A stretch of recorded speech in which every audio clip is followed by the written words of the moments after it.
Hello दोस्तों, मैं active Bhardwaj. तो चलिए मैं आज शुरू करता हूँ एक सच्ची घटना पर आधारित हॉरर स्टोरी। और हाँ, अगर आप अपने दोस्त के साथ हैं तो आप एकांत में चले जाइए, और अगर आप अपने रूम में हैं तो अपने रूम की लाइट ऑफ कर लीजिए और अपने कान में एयरफोन्स लगा लीजिए। और मुझे विश्वास है कि यह कहानी आपके रोंगटे खड़े कर देगी। तो चलिए बिना देरी के शुरू करते हैं। रमेश बाबू अपने कार्यालय में अपनी सीट पर बैठकर फाइलों को उलट पलट कर रहे थे। उनका कार्यालय ग्रामीण क्षेत्र में था, जहां जाने के लिए कच्ची सड़कों से होकर जाना पड़ता था। अरे इतना ही नहीं, कार्यालय के आसपास जंगली पौधों की अधिकता थी। कहीं कहीं तो ये जंगली पौधे इतने सघन थे कि एक घने जंगल के रूप में दिखते थे। कार्यालय के मुख्य दरवाजे को छोड़ दो तो बाकी हिस्से में पूरी तरह से घास फूस आदि से ढके लगे थे।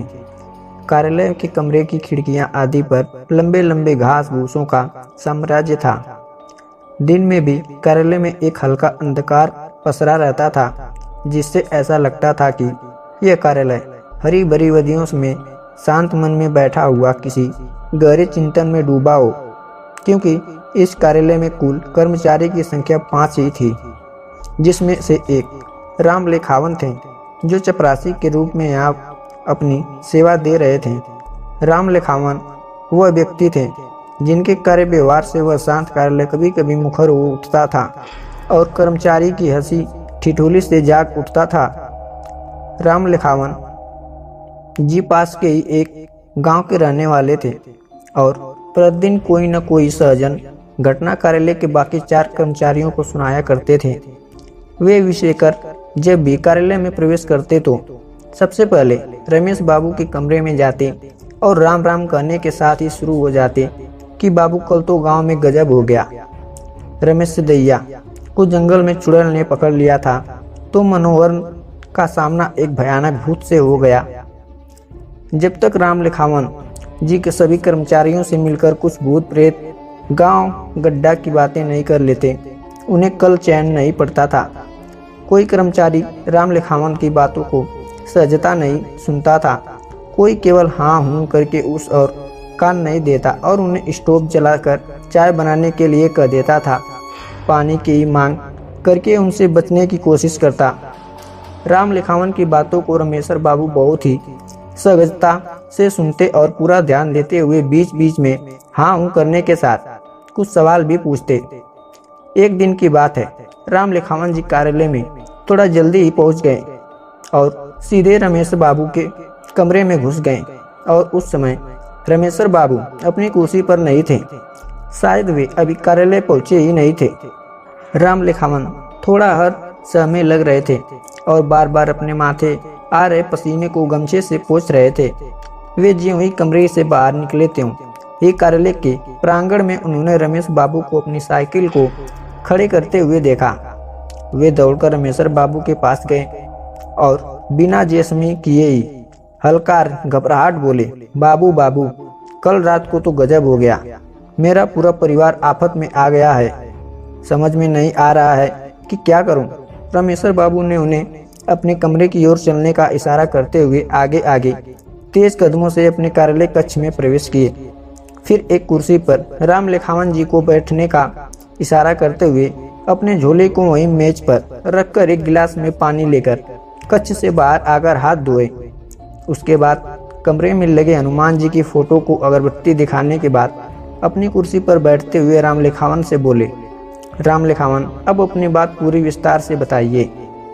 उनकी अनुमति मिलते ही राम लेखावन कहना शुरू किए, बाबू कल मैं जब शाम को घर पर पहुंचा तो पता चला कि मेरी बहू कुछ लकड़ी आदि की व्यवस्था करने जंगल की ओर गई थी और वहीं उसे किसी चुड़ैल ने धर लिया था।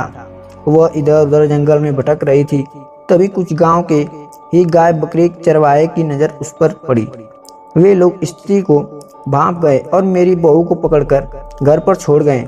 फिर गांव के ही कुछ सोखा बाबा ने झाड़ फूंक की। उसके बाद उस चुड़ैल से छुटकारा मिला, पर आज सुबह फिर से वह चुड़ैल हावी हो गई है। सुबह से ही सोखा बाबा उसे उतारने में लगे हैं, पर वह छोड़कर जाने का नाम ही नहीं ले रही है। समझ में नहीं आ रहा है क्या करूं। राम लेखावन की बातों को सुनकर रमेश बाबू थोड़े गंभीर हुए और अचानक पता नहीं क्या सूझा कि हंसने लगे। रमेश बाबू की यह हालत देखकर राम लखावन तो और भी हक्के बक्के हो गए। उन्हें समझ में नहीं आ रहा था कि आखिर इनको क्या हो गया, कहीं इन पर भी तो किसी भूत प्रेत का साया नहीं पड़ गया। अभी राम लखावन यही सब सोच रहे थे, तभी रमेश बाबू अपनी कुर्सी से उठे और बिना कुछ बोले राम लखावन को अपने पीछे आने का इशारा करते हुए कमरे से बाहर लेकर गए। कमरे से बाहर निकलकर रमेश्वर बाबू पास की एक झाड़ी से कुछ पत्तों को तोड़ा और मन ही मन कुछ मंत्र बुदबुदाए। फिर राम लखावन को उन पत्तों को देते हुए बोले कि आप इसे पीसकर अपनी बहू को पिला दें और अपने घर पर ही रुकें। मैं कार्यालय में कुछ जरूरी काम काज निपटाकर अभी 1 से 2 घंटे में आपके घर पहुंचता हूं। राम लखावन बिना कुछ बोले केवल सिर हिलाए उन पत्तों को लेकर घर की ओर बढ़े।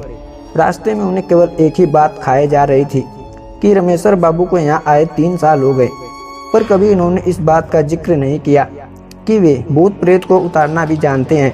कहीं वे मजाक तो नहीं कर रहे हैं। पत्तों को तोड़कर झूठ मूठ में बुदबुदाए मुझे नहीं दे दिए, पर रमेश बाबू ऐसा नहीं कर सकते। वे तो बहुत गंभीर आदमी हैं और हमारी सारी बातों को भी बहुत गंभीरता से लेते हैं और समय समय पर हर प्रकार से हमारी मदद भी करते हैं। ना, वे मेरे साथ ऐसा मजाक नहीं कर सकते। यही सब सोचते सोचते राम लखावन घर पर पहुंच गए। घर के बाहर 10 से 15 गांव घर के ही लोग बैठे नजर आए। एक खटिया पर सोखा बाबा भी बैठकर लोगों से कुछ बातचीत कर रहे थे। राम लखावन को देखते ही सोखा बाबा बोल पड़े, राम लखावन, ये चुड़ैल तो बहुत ढीठ है। रात को छोड़ तो दी थी पर सुबह फिर आ गई। 2 से 3 घंटा मैंने कोशिश किया पर छोड़कर जाने का नाम ही नहीं ले रही है। अभी भी आंगन में नाच कूद रही है। मेरे मंत्रों का अब तो उस पर कोई असर भी नहीं हो रहा है। यहाँ तक कि मेरा भी मजाक उड़ा दी। इतना सब होने के बाद मैं छोड़कर बाहर आ बैठा। मैं अब कुछ नहीं कर सकता। मेरा जितना पावर था वह सब आजमा लिया। राम लखावन सोखा बाबा की बगल में बैठे हुए थे। अपनी लड़की को आवाज लगाए। उनकी लड़की घर में से दौड़ते हुए बाहर निकली। फिर राम लखावन ने उन पत्तों को उसे देते हुए कहा कि अभी इसे पीसकर बहू को पिला दो, अगर ना नुकर करती है तो जबरदस्ती पिला दो।